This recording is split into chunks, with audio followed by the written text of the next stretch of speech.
महत्वाची बातमी अमरावतीमध्ये आरएसएसचा विजयादशमी उत्सव आहे। 10,000 स्वयंसेवक या उत्सवात सहभागी होणार आहे। संध्याकाळी अमरावती शहरातून पथसंचलन केलं जाईल। कमलताई गवई यांच्या जागी प्रमुख अतिथी कोण याची उत्सुकता आता शिगेला पोहोचलेली आहे आणि या कार्यक्रमाच्या स्थळावरून आढावा घेतला आमचे प्रतिनिधी सूरज दहाट यांनी। पाहूयात।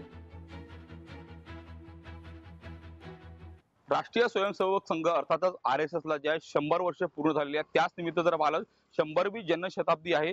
त्याचमुळे जर आपण जर पाहिलं तर अमरावतीच्या नरसम्मा कॉलेजच्या कॉलेजमध्ये जर पाहिलं तर या ठिकाणी विजयादशमी उत्सवाचं या ठिकाणी आयोजन करण्यात आलेलं आहे। सध्या मी याच नरसम्मा कॉलेजच्या परिसरामध्ये आहे आणि या ठिकाणी जर आपण जर बघितलं गेलं तर पूर्णपणे या ठिकाणी तयारी झालेली आहे। या ठिकाणी खुर्च्या टाकण्यात आलेल्या आहे। 6:30 वाजता जो आहे मुख्य सोहळ्याचं आयोजन या ठिकाणी करण्यात आलेलं आहे। साधारणतः 10,000 लोक बसतील अशी एकूणच संपूर्ण या ठिकाणी व्यवस्था करण्यात आलेली आहे आणि 5 वाजता जर पाहिलं तर या ठिकाणी पथसंचलन देखील होणार आहे। या पथसंचलनामध्ये जर पाहिलं तर राज्यसभा खासदार अनिल बोंडे असतील किंवा भाजपचे अमरावती जिल्ह्यातील संपूर्ण पाचही आमदार असतील या ठिकाणी उपस्थित राहणार असल्याची या ठिकाणी माहिती आहे। मात्र पण जर पाहिलं तर या ठिकाणी मोठ्या प्रमाणात या ठिकाणी तयारी पूर्णपणे झालेली आहे।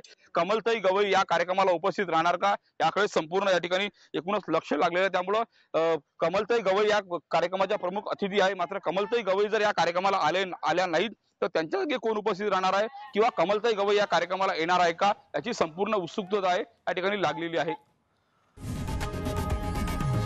लोकशाही मराठी ऐका, पहा, जागरूक रहा।